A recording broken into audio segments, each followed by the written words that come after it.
My name is Hillary Neer. I'm joining you, hello, first time emceeing, be patient. And I'm joining you here as a board member for NICRA. Starting off, Michael Locke is joining us from the Oakland Chinatown community. He's been active there since high school and volunteering with the Asian Health Services for over 20 years. And currently, since then, he's worked as a research associate for the National Council on Crime and Delinquency, and he researched alternatives to incarceration and co-launched the SPOT Youth Center in downtown Chinatown. As he's currently the planning associate at Asian Health Services, he supports the strategic coalition work, including policy advocacy projects involving the Chinatown Coalition and, most importantly, the California Healthy Nail Salon Collaborative, and he'll be here to talk about their environmental justice work. Welcome, Michael.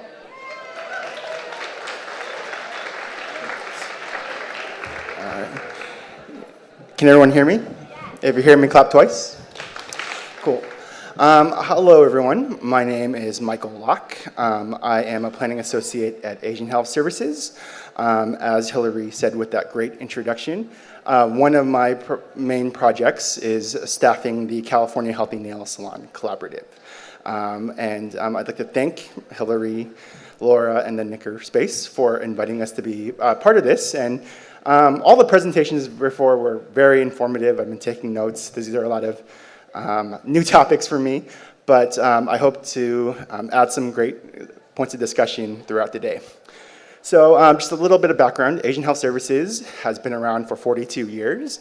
It is a federally qualified health center, which now sees about 28,000 patients a year in a dozen different languages. In true public health fashion, Asian Health Services, we focus on not just what presents in an exam room, but trying to deal with the root causes of the symptoms that folks are displaying.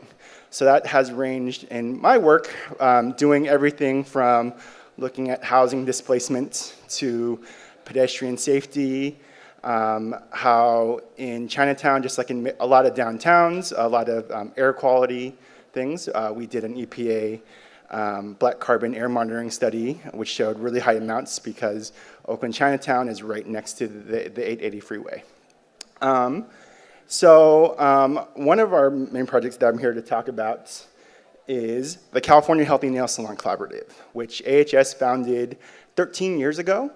It started out as our clinicians and outreach workers were noticing, were the first to identify a connection between the health symptoms that our Vietnamese patients were exhibiting and their work in the nail salon from the toxic exposure. So they were coming in and complaining of asthma, of skin rashes, and other acute symptoms. And we were not the first, but one of the first to identify a connection. And since then have been doing a lot of work educating the public around toxic exposure. And what's one of the first things you notice when you go into a nail salon? No, see? I didn't even have to cue that up. You guys got it right. So when I say, I usually say, if you say the smell, then you know why we exist. Because of all the chemicals that go around, a lot of these salons are poorly ventilated. And the main risk is to the workers who are exposed to those chemicals for over 8 hours a day, 5-6 days a week, and oftentimes did not have the proper chemicals or proper equipment to deal with it. Right now, it's estimated that there are 129,000 manicurists and 312,000 cosmetologists throughout the state of California. That's an estimate because we know this is based on licensed folks, and we know that the industry, the workforce, is mainly made up of low-income immigrant communities of color, mainly limited English speaking. So that number is probably a lot larger. But that of the workforce, it's estimated that 2/3 are Vietnamese. And as we've been doing this work, we've been In our work, the collaborative has grown into this statewide coalition of both immigrant advocates, of environmentalists, researchers, to try to find different ways to make the industry safer. So one way we've done to do that is, well, earlier on in the collaborative's life, we tried getting chemicals bans on the state level. Who wants to guess how that worked out for us? But judging from the laughing, we got beat down. We got beat down hard. So from that, the folks in the collaborative decided to take more of a carrot approach versus something that is as a stick or more punitive. And we worked with the city and county of San Francisco, then Supervisor David Chu's office, to start an ordinance on the local level to start up what's called the Healthy Nail Salon Recognition Program. And it is a voluntary program in which owners sign up and they get trained on different things like the proper use of protective equipment. They learn about toxic chemicals and which products have less of what we call the toxic trio, dibutyl phthalate, formaldehyde, and toluene. And the best ways to train their workers about uses of things like protective equipment and ventilation. So is there anybody from San Francisco Department of Environment here? Oh, awesome. One of our main partners. They have a really good campaign right now. It says they have on bus stops, and there's, pretty shouldn't stink. And it's really always been great working with the San Francisco Department of Environment. But we got that passed about 5-6 years ago. And since then, we've gotten other counties and one city to start similar programs. So Alameda County, anybody from Alameda County here? Alameda County, San Mateo County, Santa Clara County is the most recent one, as well as down south in the city of Santa Monica. And these programs have been doing great work, and we've been working with them on finding different ways to refine the way that these programs can work. That it can be not a prescriptive or like punitive model, but trying to encourage owners to do the right thing. With that, there's a list here of the different criteria that all of these programs currently use in their programs. And, they've been running for a few years, and I believe right now, the total number of salons certified in this program is just hit the 200 mark. So that's a great accomplishment for the programs, and we try to do our best to promote the programs on a different level.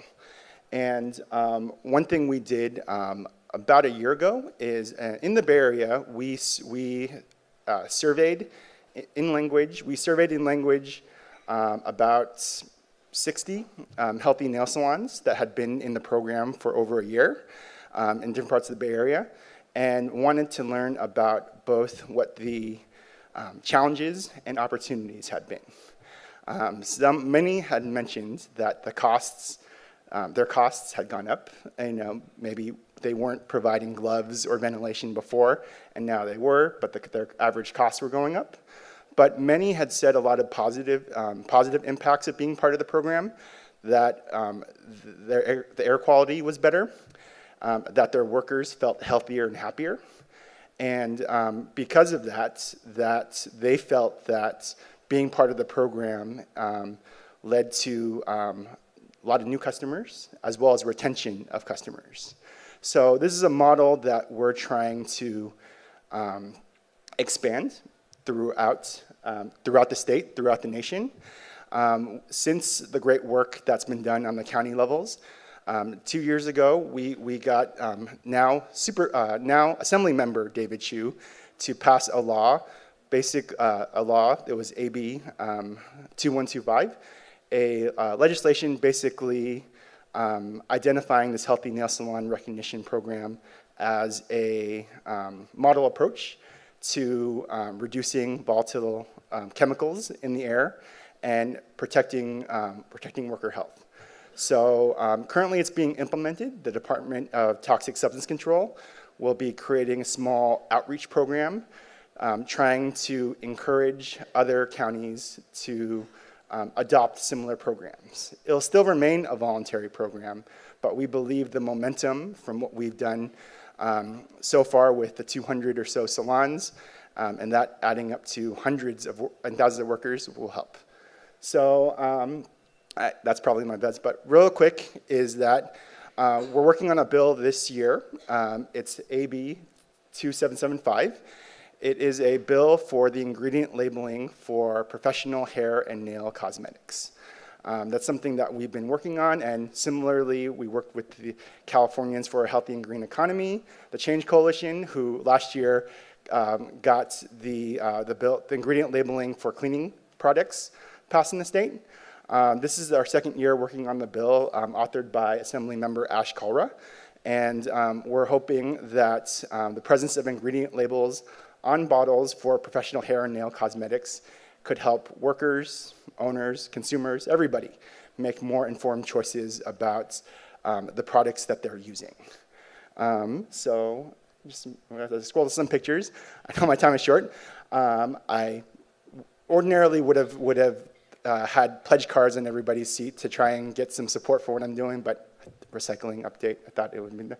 But here's my information, and as well as the Facebook and Twitter for the collaborative, and I'll be around. So thank you very much.